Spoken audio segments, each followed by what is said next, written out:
What's going on, everyone? Welcome in to this post-mortem episode of Wildly Informed. Brett Marshall, Isha Jerome, back with you for a kind of a season wrap-up episode because the Wild, unfortunately, since we last met, their season has ended after a 4-2 series defeat from the Vegas Golden Knights. We will go over a little bit on that series, kind of put a stat cap on that, talk a little bit about some coaching carousel stuff. We'll go through some analytics, and then we have some obvious Marco Rossi discussion at the end of the show, along with some off-season teaser kind of content. But before we get into all that, go ahead, check out Isha, see how he's doing. I'm doing okay. Rick Tocchet going to Philly, it hurts a little bit. I'm not gonna lie. As the resident Canadian and Canucks fan on the show. Now the Vegas Golden Knights getting just stomped by Edmonton. I'm sure that Wild fans enjoy that, but I don't like Edmonton, so I'm kind of just like, ugh. And the Capitals are about to be beat tonight, probably, and booted. So I've been saying this since 2011, Brett. We're living in the darkest timeline. For those who are community fans, I'm Abed in this scenario. And this is the darkest timeline. Yeah, well, I mean, maybe one thing to give it a sign of light is the Maple Leafs are on the verge of elimination. So that is good. And like, I love how like when the series was 2-2, Maple Leafs fans are already throwing jerseys on the ice. Yeah, it's like there's still 2 more games left. Like, good lord. Yo, but for Maple Leafs fans, it's over. They've already given up. Yeah. I mean, one year into Dion Phaneuf's contract, and they were buying dolls and burning them on Twitter. So I mean. That is true. Yeah. Like as far as like the Edmonton Vegas things go, like I dislike Vegas more, but like after everything that happened on my Twitter feed with Edmonton when the McDavid and Johansson stuff happened, like those fans are something else, and I don't wish them much happiness. So it sucks because it's coming after for what, like it might be Winnipeg, or it's gonna be Winnipeg or Dallas or Edmonton. And it's like I still don't really know who I hate the most there, but yeah. Go Eastern Conference at that point. Yeah, no, honestly, I was pulling for the Caps.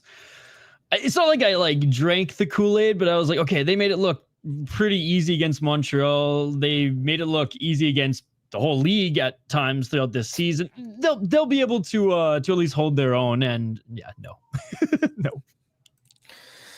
Yeah. The shooting luck kind of ran out for him. I think like they're down to like sub 6%. I think it's like 5% right now in the playoffs, and they were like 11% during the regular season. Yeah. So that's a huge part. So like, hey, my boy Sean Moody, he's from Illinois. He's a Chicago guy. How about Duncan Keith not being in the Blackhawks Hall of Fame team? That is kind of crazy because Duncan Keith was like one of their best defensemen of all time. So that is interesting. Yeah. And yeah. Okay, yeah. Sorry, Sean. But I've as far as like player goes, Duncan Keith always been a fan of how he played, and I think most players will say at his peak that he was probably better than Seabrook, right? Yeah, he was number one. He was better than Seabrook. Yeah, he was the one. And he had a longer career than Seabrook. So yeah. No, I think he was the one, and Seabrook was definitely the two. Both were very, very good. But let's get into hockey headlines. Yeah, we got a lot to talk about. Yeah, a lot of like tidbit, short stuff, but some interesting stuff nonetheless. Utah announces the Mammoth as their official team name. The hashtag Tusks Up will appear to be kind of their. I hate all those this up, but I like the logo because I was saying it the whole time. I wanted it to be as close to the Winnipeg Ice, the former Winnipeg Ice of the WHL. I wanted it to be as close to that as possible. And bro, it literally is that. Like same colors and everything. Mm-hmm. I fucking love it. Yeah, I think it's a sweet logo. Bullseye. I think, if they couldn't go Yeti, this is the next best thing. And I think the logo is beautiful with the mountains. The battle of the freaking saber-tooth animals now against freaking Nashville. Yeah. Mm-hmm. God, it's gorgeous, man. I love everything about it. Yeah. A lot of people didn't like the kind of like EA Sports itch, which I can kind of see, which is like the design style, but I think but what else did you want? I think it's pretty creative. Like to your point, I think I love the way they incorporated the mountains kind of into the head. It's better than going like ECHL style here, right? Like it's for sure. Yeah, I don't know. I think people who criticize it are just like, haters are going to hate. There's no one is ever going to be satisfied with anything.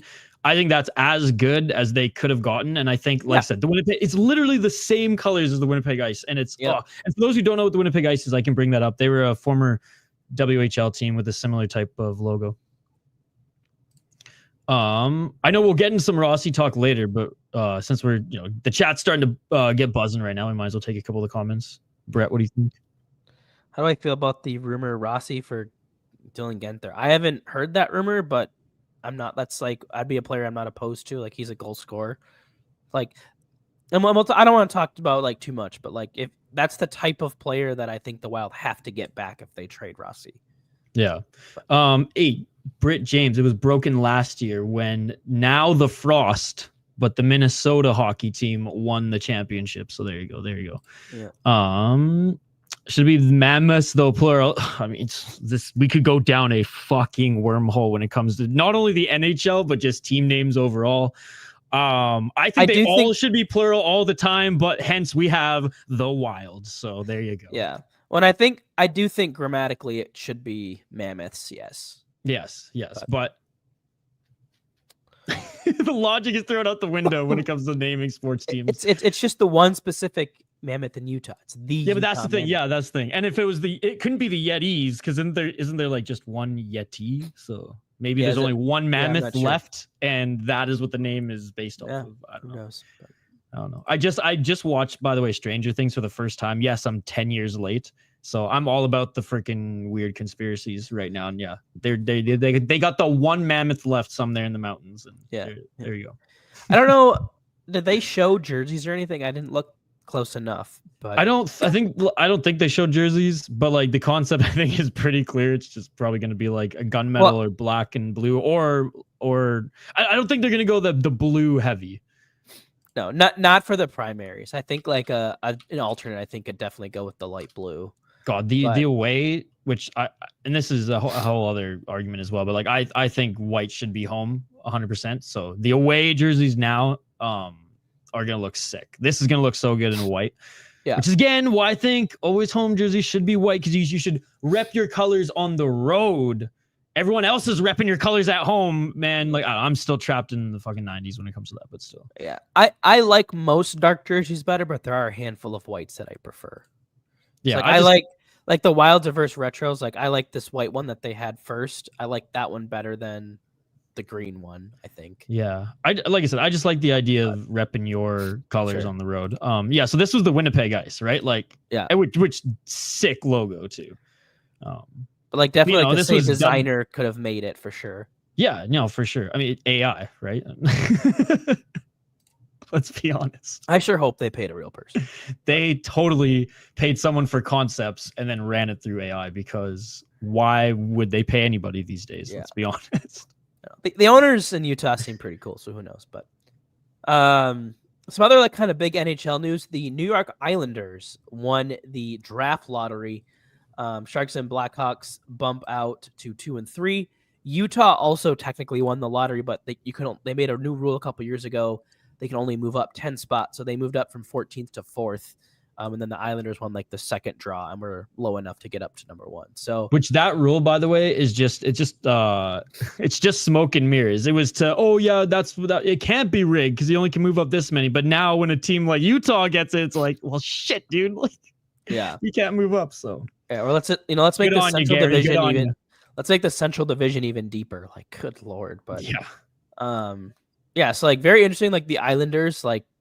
If there's ever a team that's felt somewhat like the Wild for the past 10 years, I think the Islanders fit that bill. Like, haven't had, like, obviously they finally got Barzal and, like, have Tavares left, but, like, not a huge, like, star power team, but, like, usually pretty deep, a lot of veterans, get to the playoffs, don't never make much noise, and then they really kind of fell off this year, and then enough to the point where they finally fired Lou Lamoriello, and now they have the first overall pick, and I don't believe they currently have a GM, so that's a little bit an interesting wrinkle with the draft lottery for sure. Yeah, no, and there's rumors that Lou's going to be advising in Buffalo now, and it's just like there's already rumors about Lou's next spot, the freaking 80-year-old, again, hockey legend, but still go enjoy retirement, dude. Like, just be done. No, but it's funny that there's already like rumors on like where's his next advising spot at this because no one's going to hire him probably for like full on GM or president job at this point. But like over any rumblings of a new GM for the Islanders, which is just hilarious. So, we'll see where that goes. As you mentioned at the top of the show, the Flyers hired Rick Tocchet as their next coach. A lot of like mixed reactions on Twitter. People think it's like kind of a sideways step from Tortorella. I don't think that. I don't. I think it's a and it step sounds like up. you're in the same boat as me. Like I love Tortorella. Don't get me wrong. I think Tortorella is the most underappreciated and most underrated coach in NHL history. I will stand by that, and I will fight to the death on that. Having said that, he has a 4-year run, and sometimes shorter. But it's like you're never gonna have him part of a franchise or era or dynasty team like what Cooper was involved with in Tampa, for example, or dare I say Lindy Ruff for so long with the Buffalo Sabres before, and then he made his return. But you know what I mean, his first run there. Yeah. That's never going to be Torts. But he will get the best out of the guys for a short period of time, and if lightning strikes, then he will take a team all the way, and he's won the Stanley Cup in the past, right? So for that, like, other than Vancouver, like Torts has always made an impact wherever he's gone. I mean, I guess he did make an impact in Vancouver, cutting the fucking Sedin's points in half for a year. But anyways, long of the short of it, like Tocchet, I think, is someone who has a lot of what Torts has, some of that old school, some of that can like really bring the most out of the guys, no bullshit, but has had success and has been able to build, I don't know, something a little bit different than what Torts does. It's like less guys like playing in fear or playing, because it's very disciplined versus like playing for each other. And I feel like Tocchet makes, produces that culture a little bit more. Yeah. I think he was one of the better people available. Like, I'm with you. I like Tocchet. I think he's got a good hockey mind. I think he just has to, the fit in Vancouver just didn't quite work for him, and like fit 1 year. Right. And then they got an injury to a goalie, and that was it. But then JT Miller and Pettersson could work together, and then friggin', there was a lot that happened. It wasn't like, I think like Joshua friggin' had testicular cancer the start of the season as well. He came back this year after getting let's just say Zuccarello had a pretty bad injury. So did he, and he had to get some surgery done as well. So like, it was just bad. It was just bad the whole time, the whole start of the year for the Canucks. Yeah. So speaking of the Canucks, they have announced their next head coach. I'm excited to hear your reaction on this one. Adam Foote, who I believe was an assistant last year. So he's been with the team, but so basically promoted from assistant now to head coach. Is just his second head coach experience. He was but that brief stint, I think 2018 to 2020 with Kelowna and the WHL. Kind of had some mixed results. I think year 1 was good. Year 2 was kind of meh, and then I think year 3 was the COVID shortened year. So so he's had he's developed in junior, come up.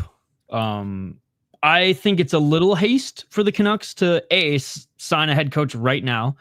I think they could wait for maybe even some of the post-playoff carousel that we see, because sometimes coaches just, they just move on. I mean, where's John Cooper going to go? Is he going to be back with Tampa? Like, we don't know, right?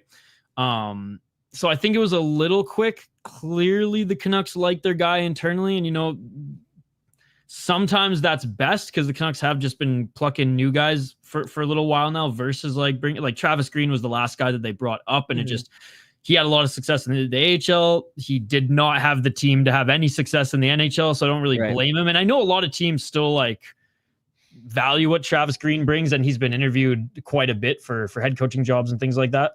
Wasn't he coaching the Senators now? Yeah, he's coaching. And I was gonna say he's coaching the Senators now, so he kind of worked his way back into a position, and with a young team, actually had a really good year.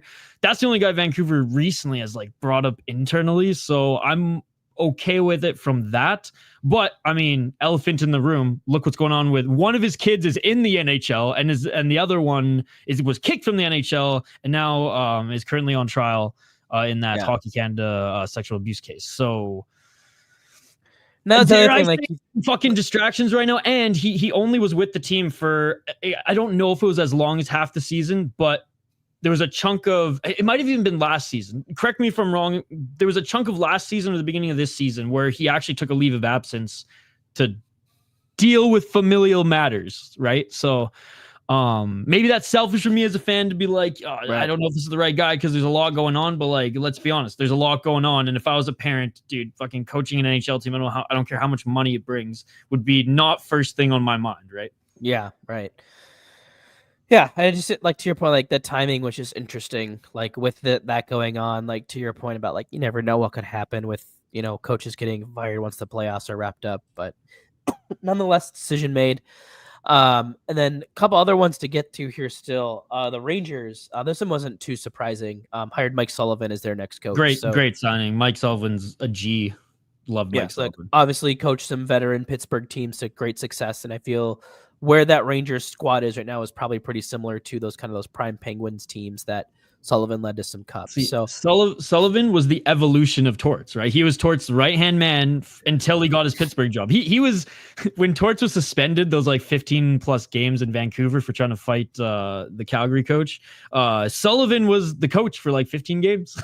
Right. And then he joined Pittsburgh after that and, was able, I mean, he's a guy like John Cooper too. He was part of that Pittsburgh program for so long, right? Yeah, so I'm interested to see if he can kind of, the Wild had that down year where they lost to Vancouver in the COVID year. Get Marco Rossi and kind of a bounce back since that. I kind of wonder if that's maybe where the Rangers are. Right, they have the one down year, and then now they can maybe bounce back. I mean, they have one of the best goalies in the world. There was some internal stuff this year as well, right? With Panarin and all that. So yeah, it'll be interesting to see if he can kind of like reel everybody in and start to get the best out of some of their young guys like an Alexis Lafreniere and some players like that. And even we might see some big trades. Like we might see a Panarin out for maybe 2 guys or just a big hockey trade just to get a different, a different vibe in the room. Yeah. And then last and absolutely least here, the Ducks inexplicably hired Joe Quenneville as their next coach. I hate that he's back in the league. I think anyone involved with the Kyle Beach situation in Chicago should not have been even though he technically and allegedly didn't know what was going on. Right. And and I think he was the one that wrote the letter of recommendation for the trainer who committed these heinous acts. And it was just, I don't know, it was kind of a shitty situation. And I get like people can like learn, but like they shouldn't and be like forgiven or blah, blah, blah. But like, I don't think they should be given second chances at this level, but nonetheless, the Ducks have hired him, and that's the way it is. But I will no longer be cheering for the Ducks. It's not nearly as good as I would have hoped as David Carl, who has decided to go back to Denver. It'll be interesting to see because like he did during when the whole Kyle Beach story broke, right? Like Quenneville before, I guess he took a step away from the Panthers, right? Like they were good. He was kind of that first step. And then when he left, everyone was like, oh fuck, well the Panthers are gonna just like sink this year because like different coaching, and they continued to do well, right? So like that was the Burnett interim year, I think. Yeah. So like shout out to the group there and obviously the new coaching staff and everything like that. But it'll be interesting to see from just like an on ice point of view, like coming out of practice, right? And with this, it's going to be baggage for the rest of his whenever for the rest of his time in the spotlight. People are going to ask about it, right? Yep. We're talking about it, so it's just going to be, and it's a young team. This isn't a team of, let's be honest, the Panthers. Yeah, they were young, but they were like 28 to 32. Vets at that point, right? Like young vets, established guys in their prime. Whereas like the Ducks are still young, right? So it's going to just be. I just have a lot of questions on this season, how everything's going to translate, because like. Is he an incredible hockey mind? Clearly. But like you said, he's been out of practice for a few years, and there's a lot of stuff behind the scenes now that he's going to have to continue to address. Yeah. And I'm sure like there's got to be players in the organization that probably are, upset about it too, and maybe can't voice it, but like that can create rifts and all that too. So, well, you got to imagine you got to imagine that was the case for Babcock too. Like throughout, like before he even went to the Maple Leafs, I'm sure there was some guys calling Red Wings players who were like, I know he's a legend, but like we've heard some stuff and they're probably like, oh, you're in for it, dude. Like, right. Yeah. On the GM, out of coaching now into GMs, the Kings have hired Ken Holland as their next GM. So why? The GM carousel also continues. Why? Like, I just don't understand Ken Holland at this point. Like, man, congrats what you did in Detroit friggin' 15 years ago. You lucky fuck with some of those picks. Like, honestly. And Lidstrom playing until, like, probably Lidstrom could still be playing if he wanted to, right? Like, just. Credit for him, like, giving those guys a chance and trusting in his scouting, right? Like, he obviously made an impact, but we are so far from that, and it's just been not great since. And I get this has to be his last run. Like, there's no way that went. And I feel I like rooting for the Kings, man. Like, I don't know why. Like, I like rooting for the Kings. I've been a Kings like ever. Like, I fell in love with Jonathan Quick in like probably like I don't know like seventh, opposite of Brett. Like the moment Drew Doughty said like I'm just gonna wait out until you guys give me a way better contract out of the rookie deal and wait until the day of the first game of the season, I was like, oh yeah, let's go. And he also gold medalist. Yeah, so he might be a dick even to Vancouver fan base, but like. And I love Kopitar, and like I was a little bit more indifferent on Quick, but like I respected him. I loved when they had Wayne Simmons early, and I've always kind of just like liked Dustin Brown, right? I've always just kind of like liked the Kings players, except when they played the Canucks and beat them in the first round, 2012. But yeah. I was a huge Quick fan. I called like at the lunch table, like first game of the season. And my friends were like, "Who's gonna win the cup this year?" I'm like, "Oh, like Jonathan Quick's gonna win the Vezina, and then they're gonna win the Stanley Cup." And bro, they didn't have a good year either. Like they were they were the 8 seed. Yeah, they were lucky sneak in. I remember the first game too. Like Burrows scores shorthanded, and I was like, "Oh yeah, man, Canucks are going all the way again." Then they lost the first game, and I was like, "Oh no!" And then Jonathan Quick went insane. That was actually an amazing year of playoffs. I think like the Rangers and Capitals went there was like 7 games. Philly, Pittsburgh had that crazy opening round where Giroux had kind of his coming out party. There were so many. Like 2012 was awesome it was a good year. Yeah. One thing that Ken Holland may have the desire to do is offer sheets. We have compensation out for that now. So I believe this graphic was courtesy of Sportsnet. You can see here on screen about $1.5 million if you offer that. No compensation required. And then the next threshold up to $2.34 million, which is going to require a third round pick. The next threshold up to $4.68 million. That's going to require a second. Next, we get into maybe the potential Marco Rossi territory up to $7.02 million, a first and a third. Up from there to $9.36 million, a first, second, and third. And then you have between $9.3 million and $11.7 million, 2 first, a second, and a third, and then 4 firsts if you get above 11.7.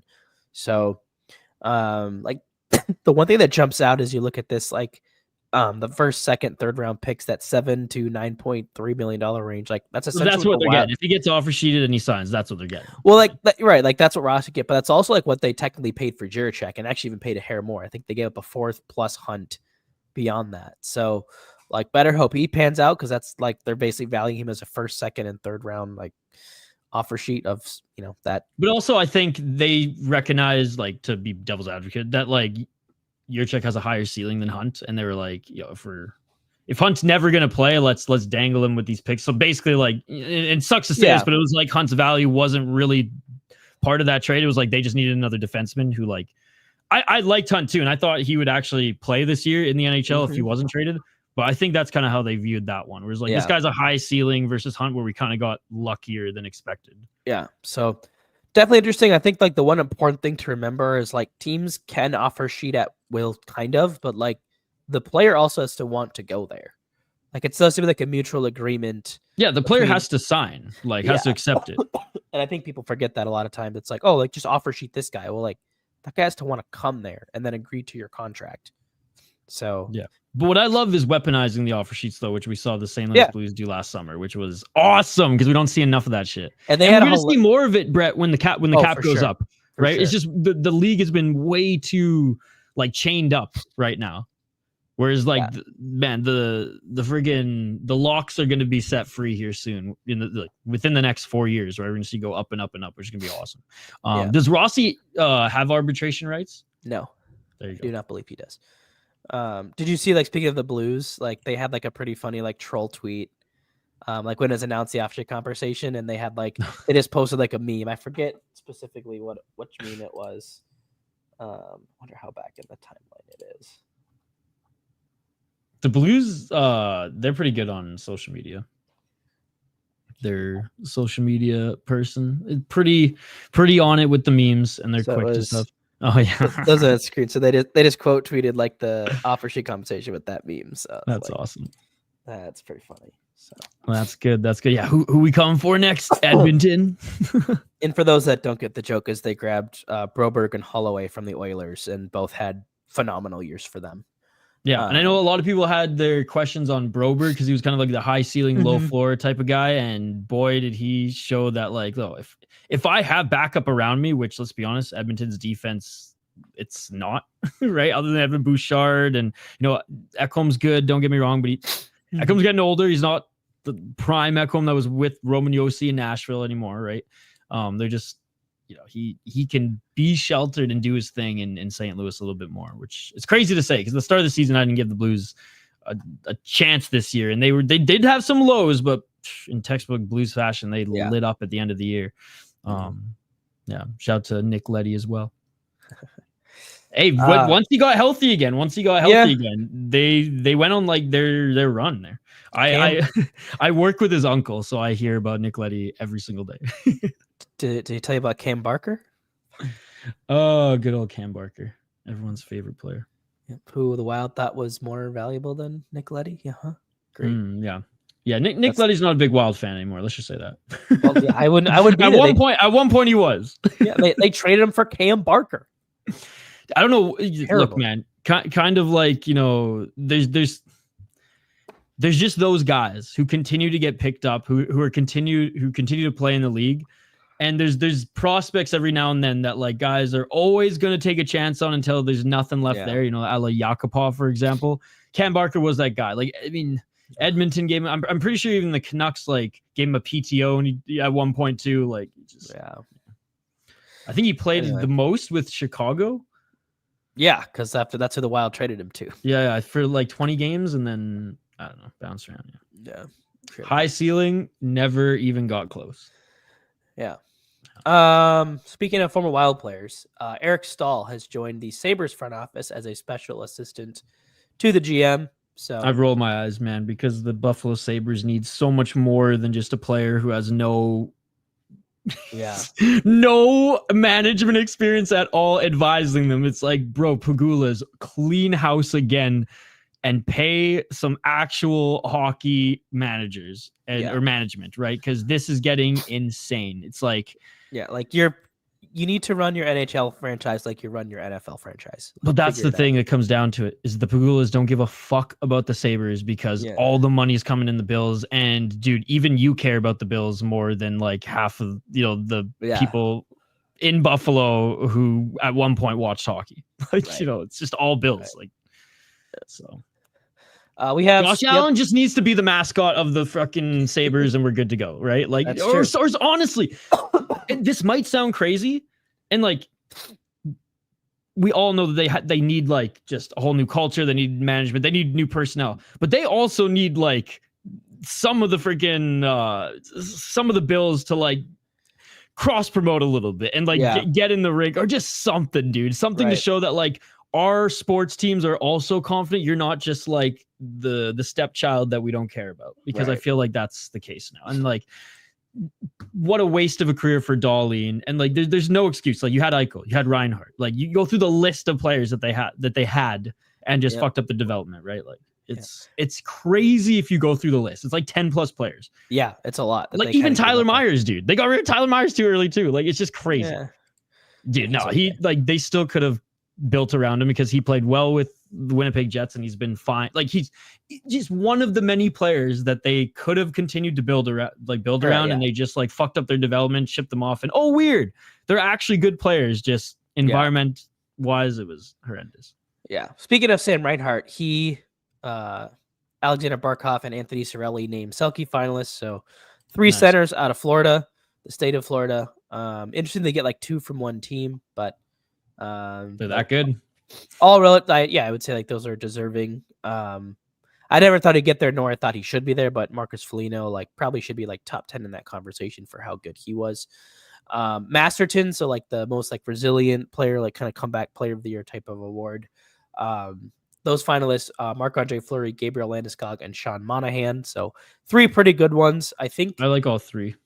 I think Eileen Monahan, like losing your best friend is, and then like not just to play that. I know last year he kind of came back, but like being able to sustain it. And that's the thing for me is like, he was not only good, he was great. Like he like looked like the old Sean Monahan that was in like Calgary and stuff. And like Landeskog, I think like probably a shoe in like next season.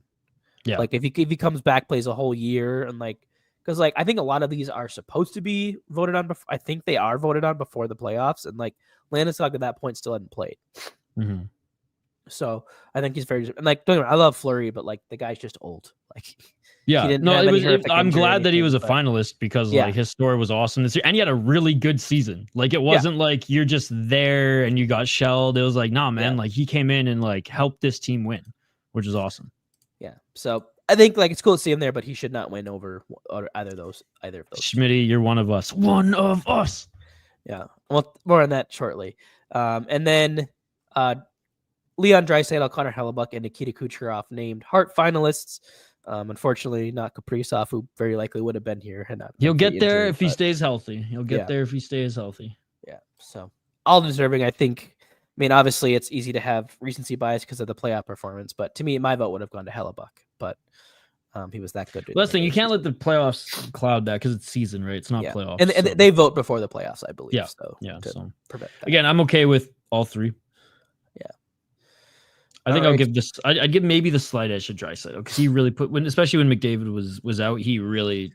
Not that like he doesn't step up often, but like he just put the fucking team on his back. And it was just like, I am winning these games. And even when they weren't winning that much, he at least kept them. Like, dude, it was insane to see every night, just looking at, for me throughout the season before I go to bed, I always just look up some of the highlights and, as I wind down, look at the stats. And it was crazy to see him have like the amount of points he had every single game. And it was win or lose. It's not that I ever doubt him. It's not that it's just crazy that I'm still surprised, I guess. And it just seemed like it was like an uptick when McDavid was out. Yeah. Yeah. Definitely deserving. I think like this is a year I feel like they actually did a pretty good job on the finalists for most of the awards. There wasn't any like, oh, what the heck was that vote? But and last bit of news here. This is not NHL related or Wild related, but the Minnesota Frost, after making the playoffs on the final day of the season, go. Beat the Toronto Scepters last night to wrap up that series. They are off to the Walter Cup final. Will face, I believe, the winner of Ottawa and Montreal, which I don't think we have one yet. I think they might have been playing tonight or tomorrow. But great to have the Frost back. And then, of course, it's Taylor Heisey, the Minnesota born and raised. Build her a statue. Build her a statue outside the X. Beautiful game winner through the screen in overtime. So pretty cool there. So we cheered on the Frost. On the 2 years in a row in the finals. Let's take home the cup again, baby. Let's go. Especially with all the shit that went down in the offseason. It's awesome to see them come back. And next year is going to be sick with the expansions. Yeah, it'll be super cool with two new teams and everything for sure. Yeah, two teams are going to have to travel like crazy in Vancouver and Seattle. But it'll be fun to like two new teams come in, boom, instant rivalry. Yeah, for sure. Hell yeah. All right, analytics agenda. What do we got, Brett? Yeah, so this edition of the Analytics Agenda, it's going to feel a little outdated now, but just kind of a series recap of the Wild and Vegas, just kind of looking at the numbers, which players were good, lines, those types of things. So that's kind of what we're going to talk about with that. Do you have the All right, let's get it. No. But I do have the graphic. So, yeah, I think like the first thing that jumps out here is the Wild actually outscored Vegas in the series 19-18, but lost the series 4-2. I know Wild fans don't want to hear this because all Wild fans have been telling me, like, you should shut the fuck up. We hear this every year, but like they had a good series. Like they kept every game close. And like I know Wild fans are like, shut the fuck up. That's not good enough. And I get it. But like I'm still gonna say it. Like they didn't get stomped. Like they deserve to be there. It was basically 4 1-goal losses. I mean, the game one was 2 goals, but the last goal like went in with whatever, it was like a 10th of a second left. 2 games lost in overtime. Like it definitely felt different. Like it didn't felt like, the St. Louis and Dallas series where the penalty kill just got them run out the building. And like, yeah, it was 6 games, but like you never really had like that glimmer of hope or those tight, they got blown out several times. So, now but the time for excuses is up now. Like it's going to be on Guerin this summer to make the moves to make this team into one of the behemoths in the West. And like the salary cap's there, like you have the flexibility to trade a lot of players, sign players, trades, like do whatever. Well, and really evaluate who is ready and give them a fucking chance, man. Like, right. Like if Yurov is ready, put him in there. Let's see what we got. And let's not like wait for like 2 months into the season to be like, okay, now we're gonna rotate guys in because we have to. Like, no, let's every team is up and down in the beginning. Like, let's actually use that time to evaluate out of camp and like push forward. Yeah.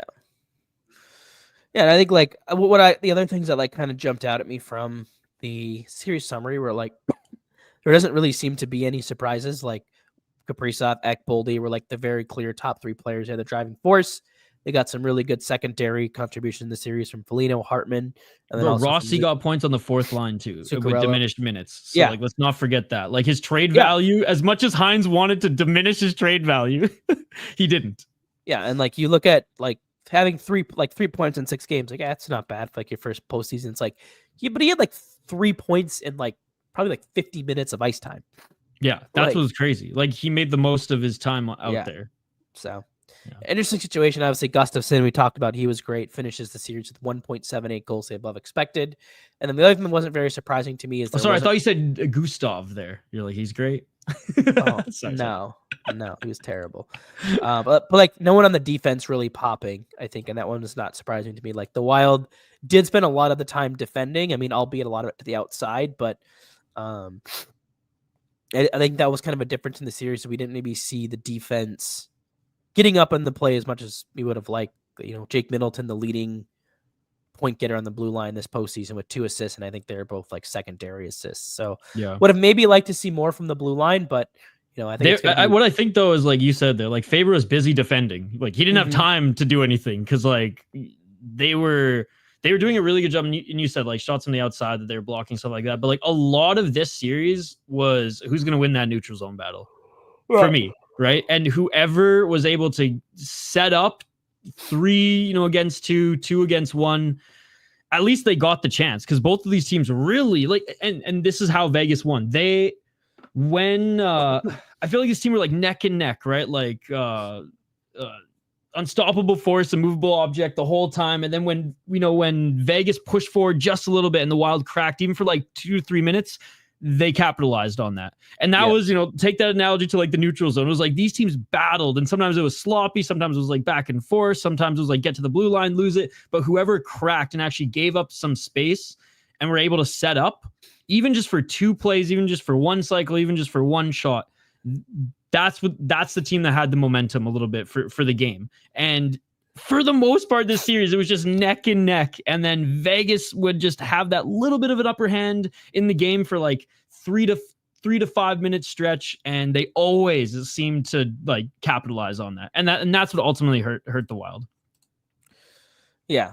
And like it was an encouraging series. Like there were steps forward taken, but like I think, as the Chargers trolled us on their schedule announcement video, 8 of the last 10 seasons haven't made it out of the quarterfinals, and that's, I believe, a NHL, MLB, NBA, NFL record for like most consecutive like postseasons made without advancing past the first round or something along those lines. So, yeah, my other takeaways here, like Gaudreau, Nyquist, the numbers back up kind of what the eye test saw. Like they were the 2 negative forwards, like just did nothing out there on the ice. I still maintain Zach Bogosian should have saw the press box a couple times throughout that series, whether it was, moving a guy like Chisholm to the offside or even Merrill, whatever it would have been. And then like clearly like at one, like good hockey player has the mind, but the game is just too fast for him. Right. And it's like, all he can do is get up the boards because he just doesn't even have that. He just doesn't even have that fast twitch muscle. Like you look at him even battle for stuff and it's like he's a big oaf out there, which works at times in the corners, but like there's nothing quick about his game. And when, when he was younger, a little bit quicker, a little bit faster. There was a reason he was such a high pick, but it just seems like he just can't do the things that he was able to do before, A, and B, the game is like doubled in speed, it seems, since he was like a top pick, like 10 years ago. So I think that the game is just too quick for the likes of Zach Bogosian. And then there's still guys like that in the league. I mean, shoot, man, the fact that Gudas is still signed blows my mind. Yeah. Captain. Jeez. Right. Yeah. So talk more about the offseason here in a minute, but like, again, my takeaways from the series are like, there was encouraging signs and, it was great to see, Boldy, Kaprizov, Ek, like some of the big stars like step up, have some big games and kind of get those big playoff performances, because that's been an issue for the Wild star players for eternity. So, hopefully that they can just build on this and these guys remember this feeling again next year and can, take this team down a deep playoff run. Yeah, absolutely. I am excited for next season. I feel like the Wild showed, like with the core that they're going to move forward with, showed that they are fucking damn resilient. Say what you want about Gaudreau in the playoffs, pretty invisible, but throughout this season, I thought that he was one of those guys that helped, during the injury woes, like when he had the elevated minutes, like played to the best of his abilities out there, and it really helped the team. Foligno had a monster year, Boldy had a monster year. Yeah, there's a little bit of a stretch where he didn't score, but I feel like that stretch of Boldy not scoring is getting smaller and smaller every season now that he's developing. Yeah. He was an absolute beast in the playoffs. So like with the addition of maybe Yurov, maybe one of these guys from Iowa, with Wallstedt coming in now and not being dicked around during training camp in the end of the summer, right? Gustafsson, okay, he is him, right? Like we know what he is now. And he's still well under 30, right? What is he, 27, 28? 26 still. Jeez. Like what the fuck? Like, are you kidding me, dude? Like the Wild potentially have him for a decade if they probably won't, but like. So let's play the intro now, but we can jump right into the goalie. All right, let's just get into puck your opinions. I just want to say puck your opinion.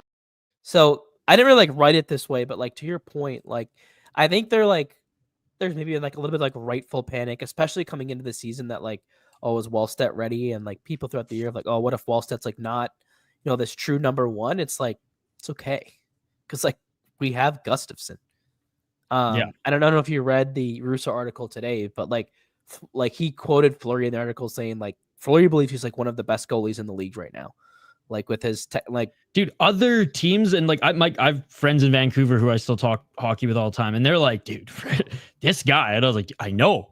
It was wild. So other teams, other hockey fans outside the Wild market are talking about him, which is really cool. And I think a lot of people remember just that season he had last year, but we've now seen basically 2.5 seasons of Gus, and I would say 2 seasons of that, if you kind of add all the good games in together, have been very, very good. There was a stretch last year where he struggled, but that was parallel with the Wild having injuries and coaching turmoil. The whole and everything. Season last year for the Wild was not great. This year, with just as many injuries, they were able to still win games. So it's a culture thing. It's it's a development. It's confidence.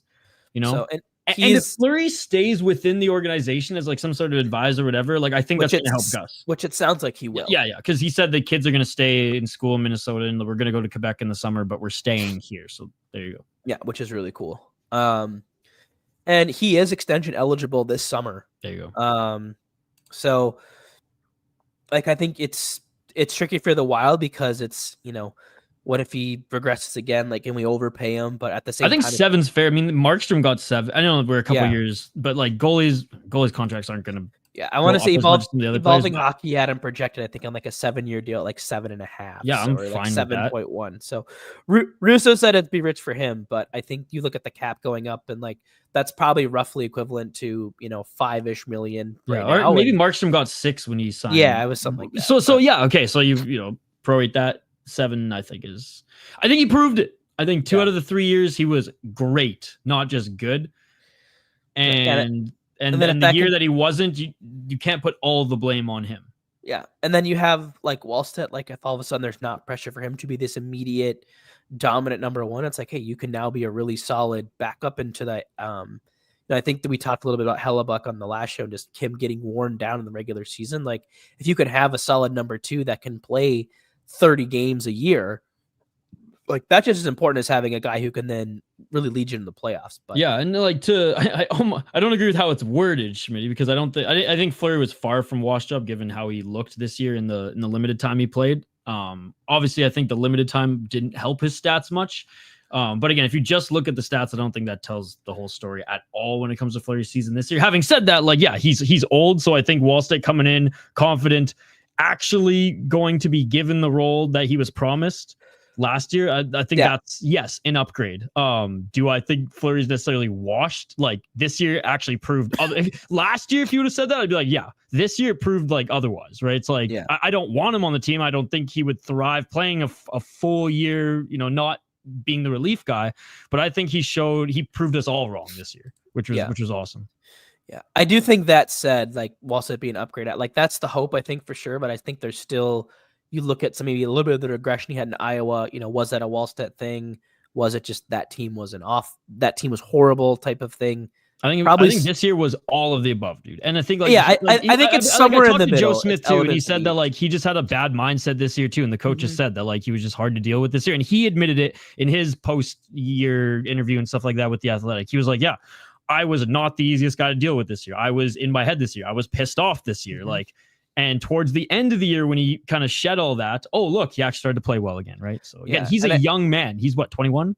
Yeah, like, and situation a little different, but Gustafsson spoke to that too about like he got into these funks sometimes, was working with a sports psychologist to like help get him out of his own head. Like goaltending is a very mental position. Like you can tell immediately some goalies what kind of night it's going to be. And like, I think that's what makes Gustafsson so good is like, you can really tell when he's on because he's locked in on his angles. Like the rebounds are, the movement's really compact, left to right, up, down. He doesn't sprawl all over. Like you don't get any like, it doesn't feel like you're watching Fleury at all. Like it's just very technical. He controls the rebounds, but then like the games where maybe he's off, you do see a little more of like that scrambleness, or maybe he's a little bit deeper in his crease, not on his angles quite right. So it's a huge mental thing. And like, I think the fact that both of these guys could admit it, and Wallstead has to come and motivate it, because I do think the Wild will add like a high end number 3, like maybe like an older goalie who has NHL experience. It's like kind of on the way out, but like, hey, if we needed someone in the back, in the event Wallstead, once someone gets hurt or something,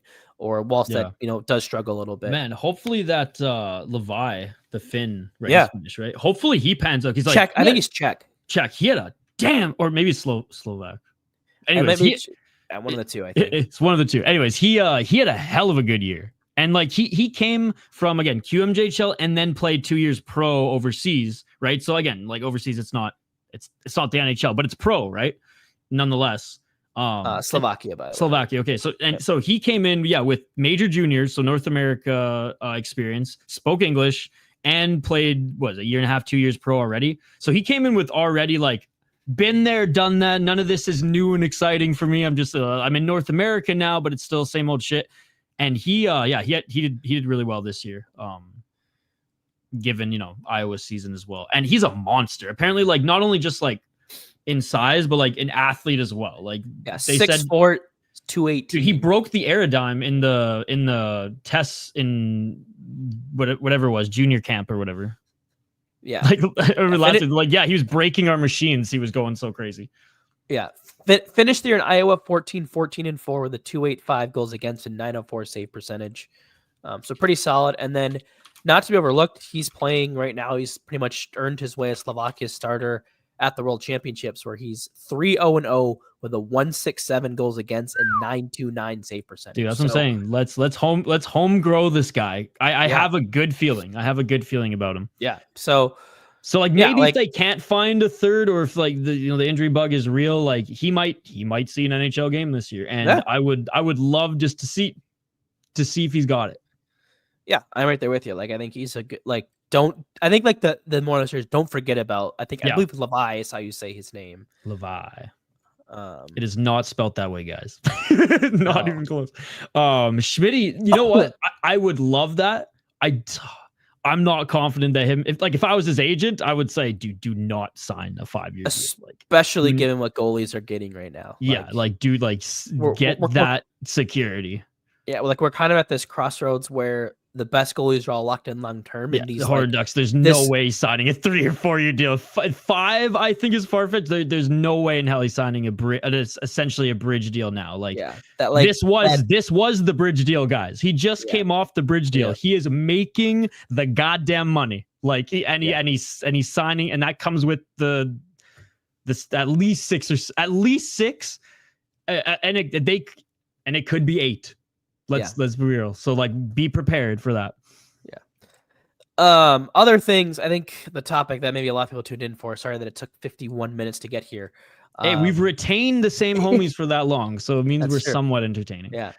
So Marco Rossi, like obviously he's been the very, very hot topic on Wild Twitter since the playoffs ended. Obviously, beginning with his ice time being demoted to the fourth line. Then the report comes out from Russo that he turned down a 5x5, which in my opinion was the right move. Good on him. I think it was, disrespectful.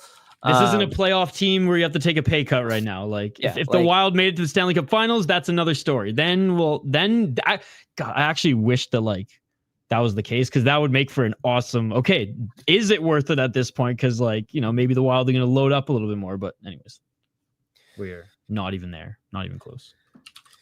Yeah. Do you have this poll that I linked here? I can bring it up here.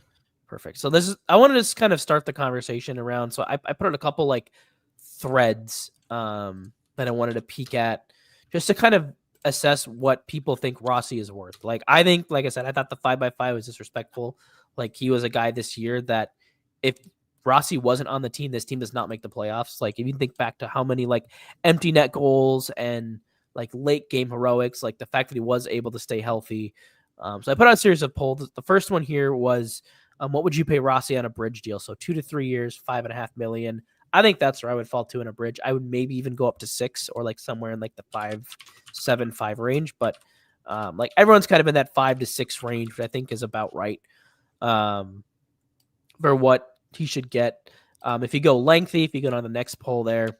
So this conversation started after Matthew Coronado got an extension from Calgary. I think it was a 7 by 6.5. Just go to the last poll, but just scroll down. It was sorry.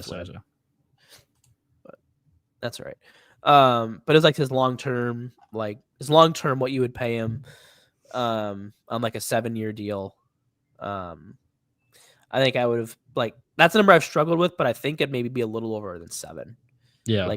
For where I think he just kind of showed you his floor is capable of playing with skilled players, putting up 60 points in your top 6, at times having to be the guy up front in the middle. So I think that's going to be $7 million. I did some math, that contract right now, I think would be 5.8 is if you go out, I think it's year 4 when that cap really goes up. And I think that's the value we think he's worth on a bridge deal right now. So I think if you're looking ahead, that's how you adjust for that number then. And then, so I guess it's curious on what do you think Rossi is worth? Do you think he should have taken the 5x5? Do you think he's worth more, worth less? Where do you kind of stand on what his contract? Yeah, I think the 5x5 is ridiculous. I think 7 is perfect. 7.5 is probably what is going to get it done wherever he signs. And then the term, it's going to be 5 to 7 years. Yeah.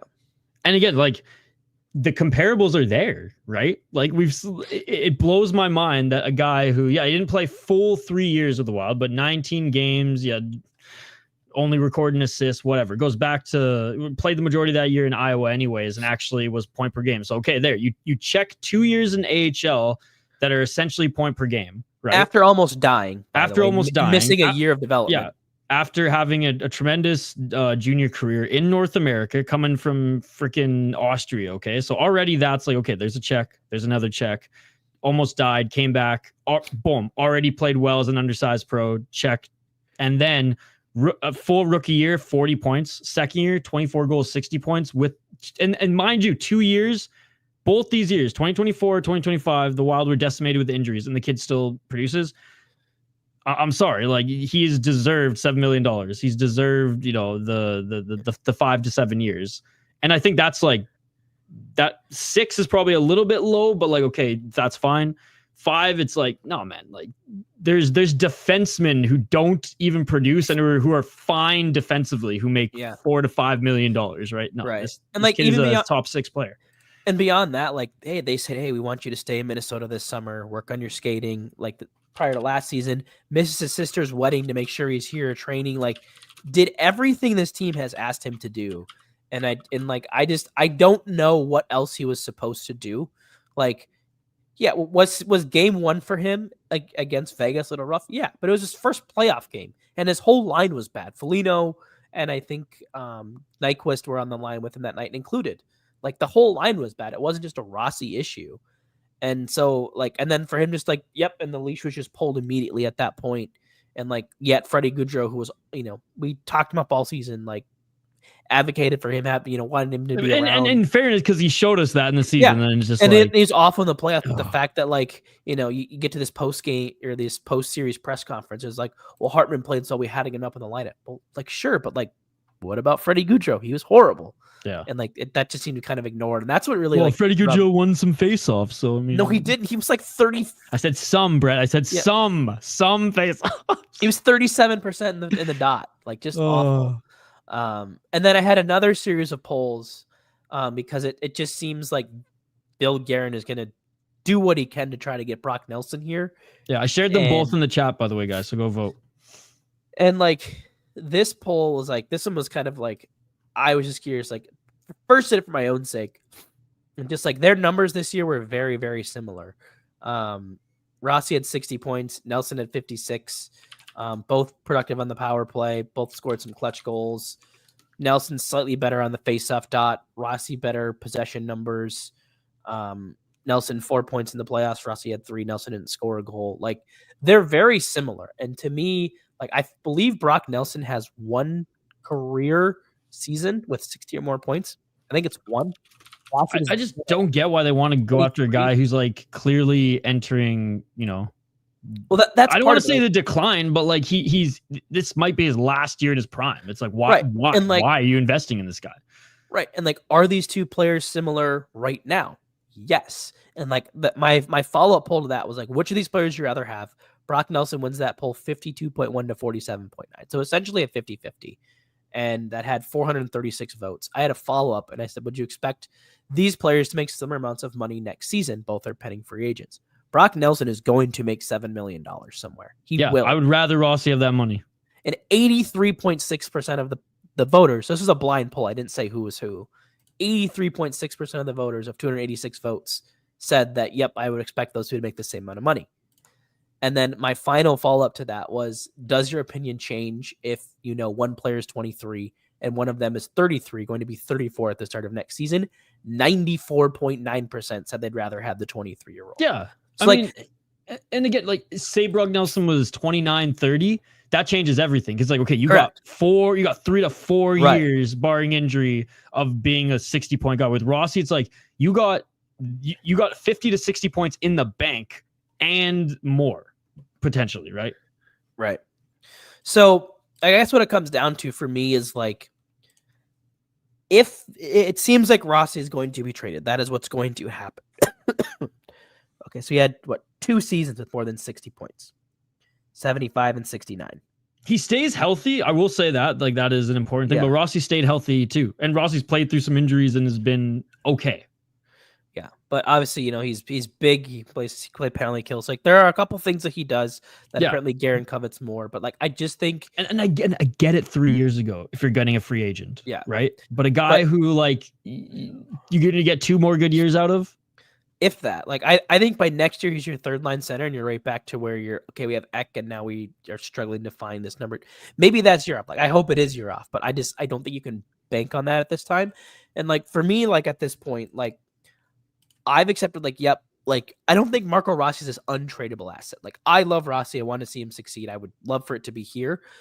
But like I do still believe there has to be this notion that he is a good player by other GMs, and that Brock Nelson is not the answer for the replacement. If you're gonna make a trade, make a hockey trade. Bring another guy who's around his age, who's putting up the same production, who's just maybe not a fit. But again, those guys don't grow on trees, so like why the fuck are they getting rid of him? Like that's And like to the comment on their show, like a Dylan Genther in Utah, yes, that's a player that like, okay, like I am losing a young talented player, but I'm getting one back, right? Or like JJ Paterka in Buffalo's when we brought up on this show a couple times.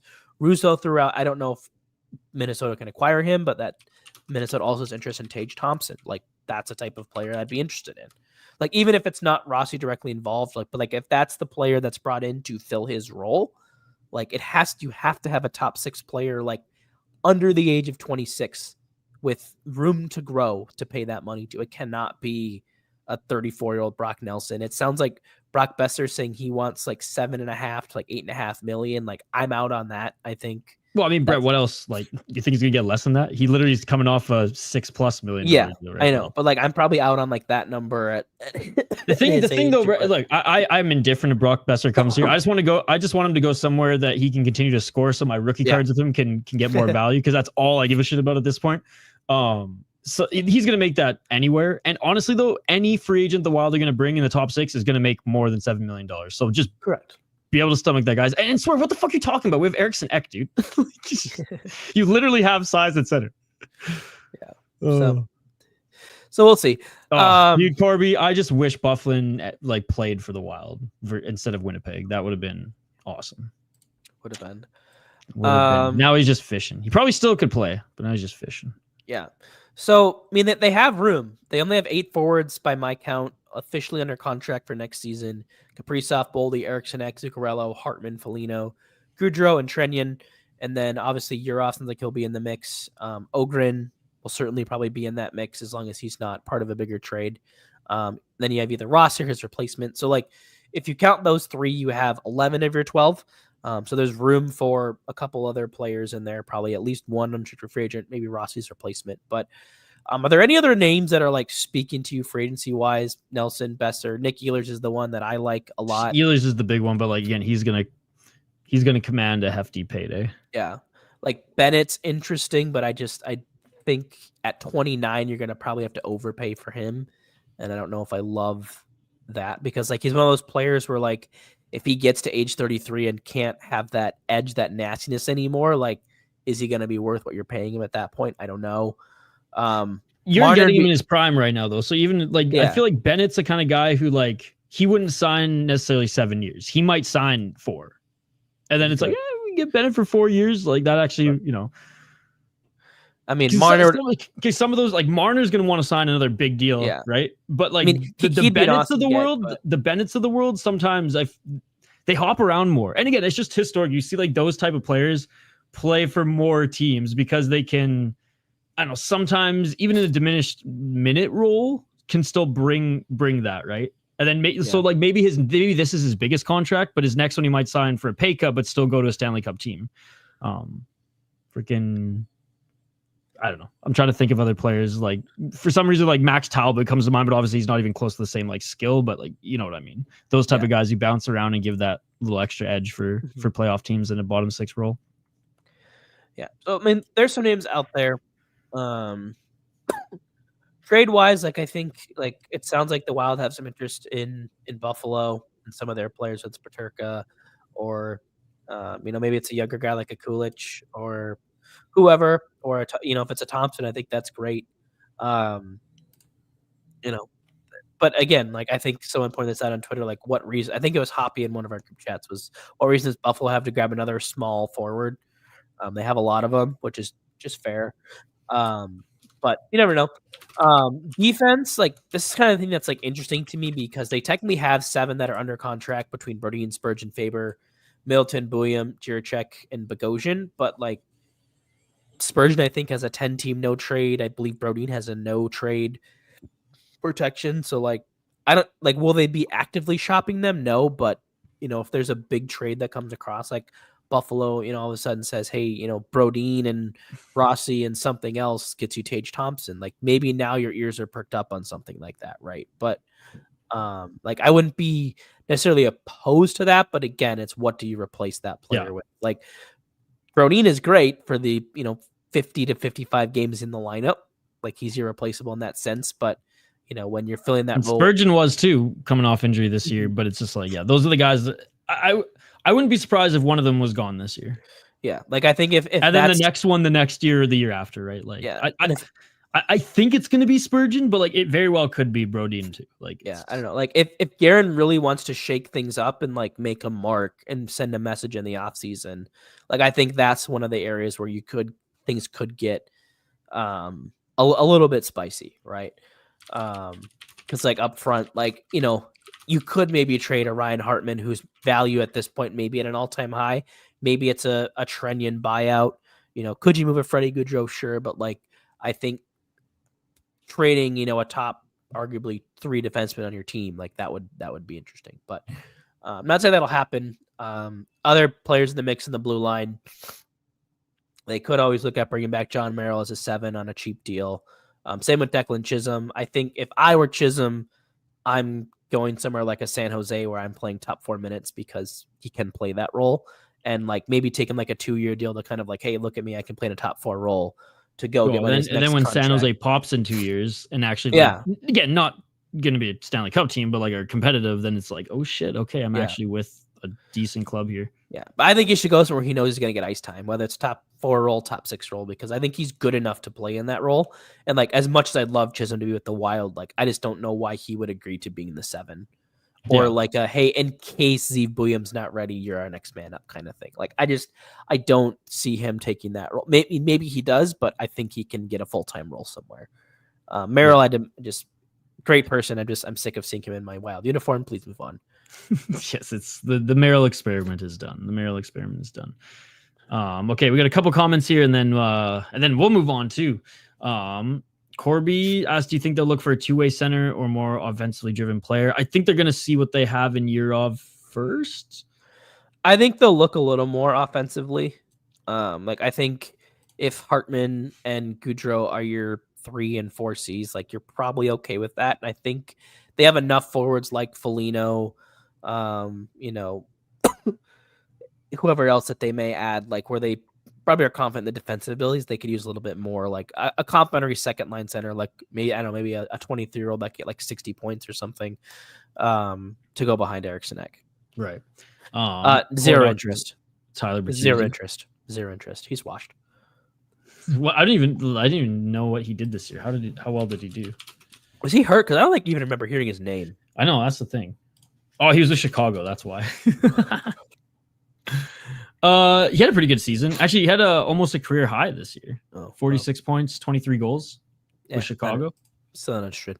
Okay, off on the ice, personality aside, I think he'd be a good fit, but he'd just be like a better Goudreau. Let's be honest. Like, so it's like, do we really want to invest the money in someone who's going to be like Goudreau, but can score a little bit more consistently and take penalties? Yeah. I did like Russo in his article today. I think someone asked about like adding like a Nico Sturm or someone like that. Like, what I believe I said was someone I would have loved for them to add at the deadline. One of our episodes. Like, obviously I'm a huge Nico Sturm fan, but like if you're looking at what you need to bring back to your bottom 6, like some speed, some size, a penalty killer, like Nico Sturm fits that bill perfectly. And if he wants to come back here, I think that would be awesome to have him come back. Yeah. It's like as far as like a lower end, like I do think they will look to beef up somehow that fourth line. Like I still am not fully ruling out a Trenyan buyout, even though it would cost him a little bit of money. Or, even is it a trade dump where you have to give up a second or a third to get rid of his contract or something? I would potentially consider that just to get out of the money, but you never know. But like, yeah, that's definitely the name I'd be excited for. I haven't looked at the full free agency yet, and we'll probably have an episode on that at some point here as we get a little bit closer to whatever. I don't know if it's July 1 this year or not, but yeah, I would say easier said than done. Should be not necessarily moving them, but like, okay, so you move them out and you want guys who are as good as them for cheaper, and it's like, and younger and better contracts. It's like, man, like we're not living in fantasy land right now. And I'll push back on this one as well, though I agree with everything you say here.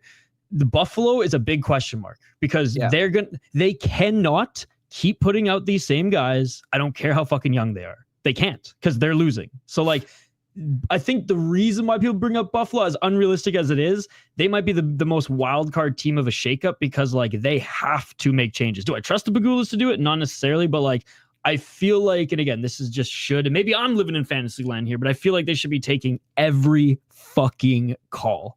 Because 100%. What else do they have to lose at this point, right? Like, and they have assets other teams want. So it's like, I don't think it's as necessary a scenario where like they have the ability to make hockey trades, I guess is kind of my point. Like they don't have to like blow up their roster.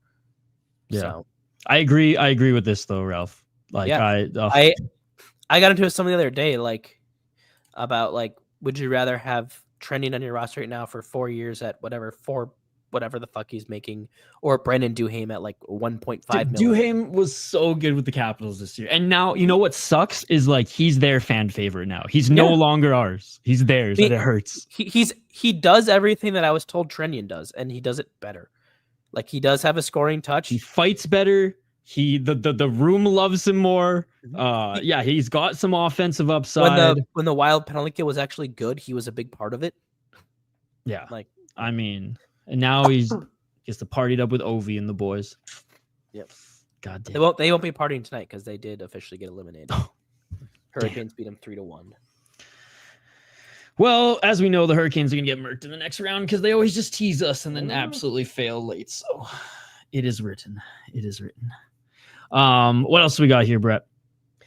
I think that might be mostly what I had. I'm trying to see if there's anything else that I want to talk about, but I think that pretty much covers it. We did have one Twitter question that I did want to get to because I thought it was an interesting question as we're talking about trades. From friend of the show, Joseph Nowariak. Love Joseph. Yeah, same. He always has good takes. One of the few people on Twitter who just always blindly has my back, even though half the time he doesn't agree with my shit. He's just like, you know what? I'm on the side of the show on this one. All right. I found it. Here's his question. Is Bill Guerin's history of signing high value contracts, Eck, Boldy, Faber, like those are some of the examples, luck or skill? Oh, I think it's a little bit of both. I think the Eriksson Ek one was skill. I think they recognized like that grief line, like how much they controlled play, and they paid him based on, hey, you're really good defensively, but I think they saw another level of offense, found a way to unlock that by getting him up in the lineup with scores and seeing that ability. Like, hey, it doesn't matter who we play this guy with, his game doesn't change. And all of a sudden he's, a net front menace, like banging home rebounds, like on every situation. Faber, I think, was a little bit more luck. Like when they traded Kevin Fiala, like I do not think that they thought they were getting an $8 million defenseman in that deal. Like I think they thought they were going to get a quality top 4 defenseman. Like, hey, this guy's going to be a solid part of our blue line, but I don't think they expected Faber to pop the way that he did. And then obviously, like being that he's a hometown kid, you can work in the hometown discount. Like this guy was here cheering for Kaprizov while he was a Gopher.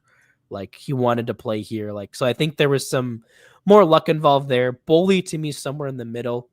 Like I think we all kind of could see that Boldy was going to be great.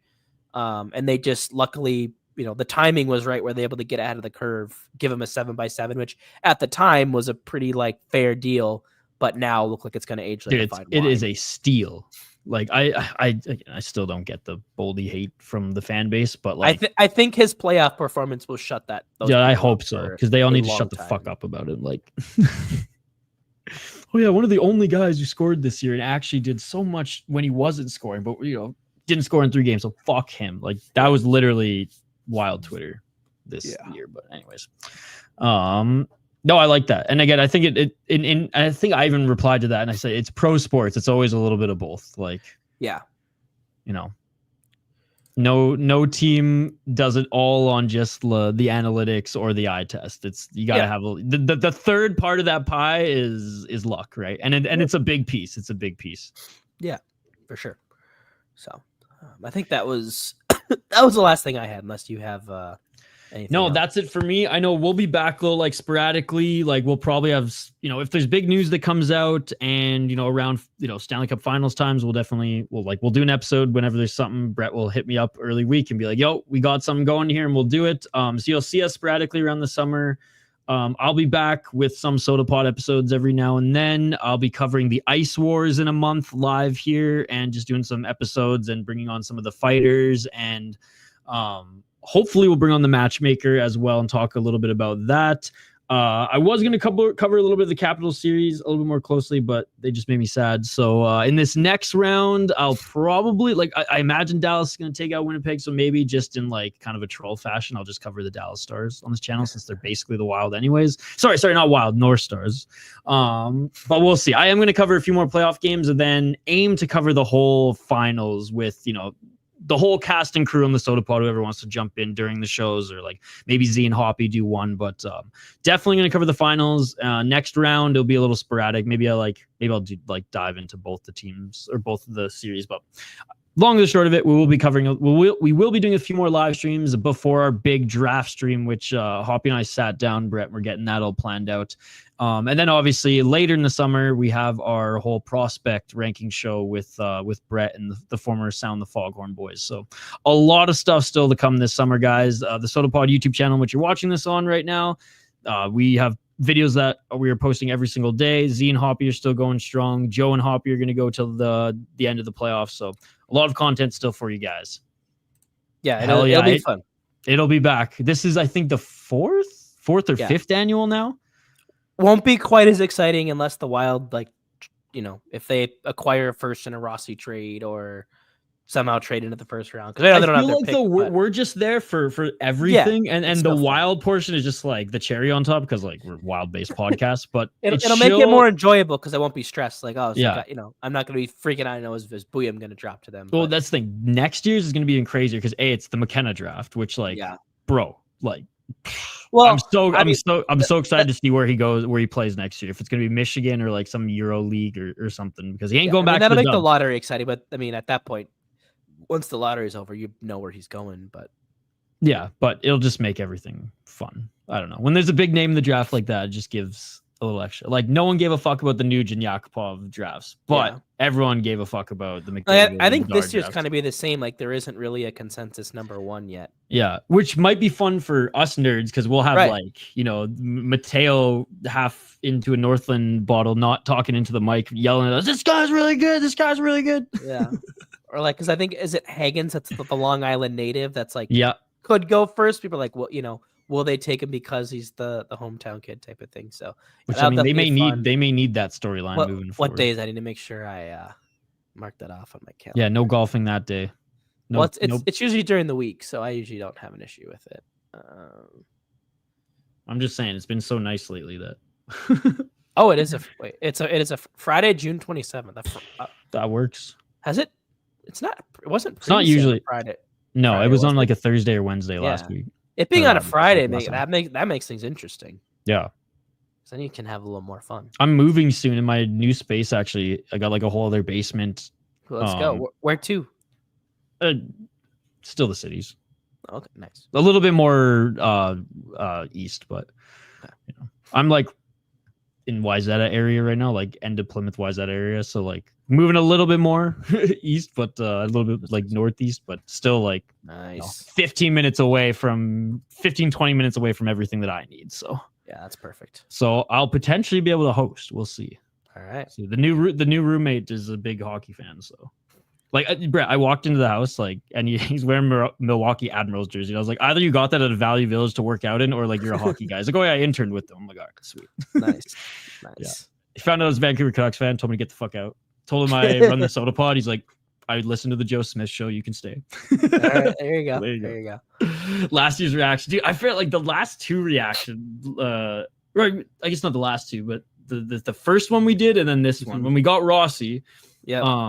The Wallstead one was pretty good too. Yeah, I was on a golf trip during that one, so I missed that one. Yeah, Brett's reaction wasn't on that one, but like, yeah, the last three that we've had have been awesome. Yeah, they've had some good ones for sure. Yeah, so. And then Zeev was just insane. We had the 10K guys on at that time, and yeah, that was fun stuff.